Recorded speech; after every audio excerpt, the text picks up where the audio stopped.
بسم اللہ الرحمن الرحیم۔ سڑک کی داہنی جانب ایک سایہ دار پیڑ کی چھاؤں میں ایک بڑھیا بیٹھی بھیک مانگ رہی تھی۔ اللہ کے نام پر ایک پیسہ دے دو، خدا تمہارا بھلا کرے گا۔ سلیم اسکول جا رہا تھا۔ وہ ایک غریب مگر رحم دل لڑکا تھا۔ بڑھیا کی آواز سن کر اس کو بڑھیا پر ترس آیا۔ جیب سے ایک پیسہ نکال کر اس کے حوالے کیا۔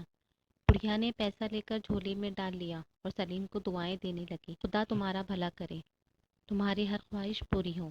لیکن سلیم ان دعاؤں کے سننے سے پہلے ہی آگے نکل گیا تھا۔ بازار میں پہنچ کر جب اس نے صدر کی گھڑی پر نظر ڈالی تو ٹھیک 9:30 بج رہے تھے۔ بازار کے موٹر پر آٹے والے کی دکان تھی۔ سلیم پر دکان والے کے 3 روپے تھے۔ جب سلیم اس کی دکان کے آگے سے گزرنے لگا تو دکاندار نے آواز دے کر کہا، سلیم میاں کدھر چلے؟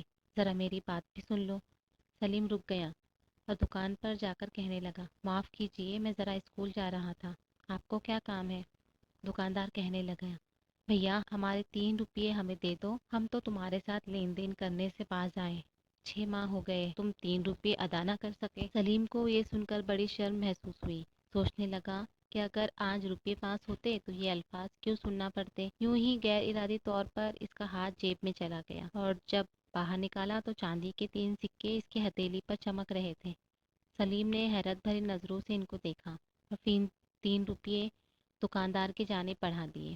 راستہ بھر وہ یہی سوچتا رہا کہ یہ روپے کہاں سے آئے۔ شام کو جب وہ گھر آیا تو آتے ہی ماں سے پوچھا، امی کیا میری جیب میں 3 روپے تم نے ڈالے تھے؟ نہیں تو، ماں نے انکار کیا۔ کیوں، کیا ہوا؟ اس پر سلیم نے سارا قصہ ماں کو سنا دیا، جس کو سن کر سلیم کی امی بھی حیرت میں پڑ گئی۔ اسکول کی فیس ادا نہ کرنے کے باعث تھا سلیم اسکول نہیں جا رہا تھا، اس لیے کہ ماسٹر صاحب نے حکم دے رکھا تھا کہ جب تک فیس نہ آ جائے وہ اسکول نہ آئے۔ اب بھلا کوئی بتائے کہ جو اپنا گزارا ہی مشکل سے چلا سکتا ہو وہ اسکول کی فیس کہاں سے لے آتا۔ سلیم کی ماں کو خان بہادر کے یہاں سے جلد ہی کچھ پیسے ملنے کی امید تھی، اس لیے سلیم کے دل کو تسلی تھی کہ روپیہ آ جانے پر وہ اسکول کی فیس داخل کر سکے گا۔ دوپہر کے وقت کھانا کھا کر سلیم اپنے ٹوٹے پھوٹے مکان کے دروازے پر کھڑا تھا۔ گلی میں بہت سے لوگ آ جا رہے تھے۔ اچانک گلی سے ایک موٹر آواز کرتی ہوئی آئی جس میں 2 آدمی نہایت خوبصورت لباس پہنے بیٹھے تھے۔ ان کے جوتے بھی بہت شاندار تھے۔ سلیم سوچنے لگا، کاش میں بھی اتنا مالدار ہوتا، مزے سے موٹر میں بیٹھتا، اسکول کی فیس وقت پر داخل کرتا اور قیمتی لباس پہنتا۔ اے کاش میرے پاس بہت سارا روپیہ ہوتا۔ یہ خیال آتے ہی سلیم کو ایسا محسوس ہوا کہ اس کی پھٹی ہوئی جیبیں کسی چیز سے بھر دی گئی ہیں۔ سلیم نے جیب کو دبا کر دیکھا تو کاغذ کڑکڑانے لگے اور جب اس نے وہ کاغذ نکالے تو نئے چمکتے ہوئے نوٹ اس کے ہاتھ میں تھے۔ خوشی سے پاگل ہو کر وہ گھر کے اندر بھاگا اور جا کر اپنی ماں کے پاس وہ نوٹ پھینک دیے۔ پھر جلدی جلدی اپنی جیبوں سے نوٹ نکال نکال کر اپنی ماں کے پاس ڈالنے لگا۔ سلیم کی ماں کی آنکھیں حیرت سے پھٹ گئی۔ پھر وہ چلا کر کہنے لگی، اچھا اب تو چوری بھی کرنے لگا ہے، پتا کہاں سے چرا کر لایا ہے؟ ارے چرا کر نہیں لایا، یہ سب میری جیب سے نکلے۔ سلیم نے رنجیدہ ہو کر صفائی پیش کی اور جب اس کی ماں کو سارا قصہ معلوم ہوا تو وہ سوچ میں پڑ گئی۔ کہنے لگی، ایسا معلوم ہوتا ہے کہ جو کچھ تیرے دل میں خواہش پیدا ہوتی ہے وہ پوری ہو جاتی ہے، ذرا آزماؤ تو۔ سلیم نے کہا، اے کاش میرے ہاتھ میں ایک پیسہ ہوتا۔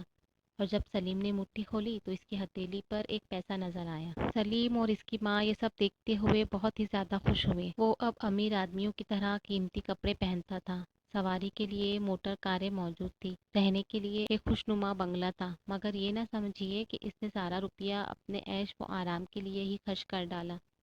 اس نے ایک لنگر خانہ کھول رکھا تھا جہاں ہزاروں بھوکوں کو کھانا کھلایا جاتا تھا۔ غریب لوگوں کے لیے وظیفے مقرر تھے، فقیروں اور مظلوم لوگوں کو کھانا کپڑا مفت ملتا تھا۔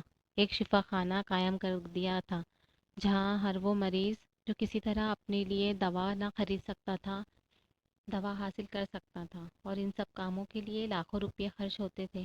لیکن سلیم کے لیے روپے کی کیا کمی تھی، بس دل میں سوچا اور روپیہ آیا۔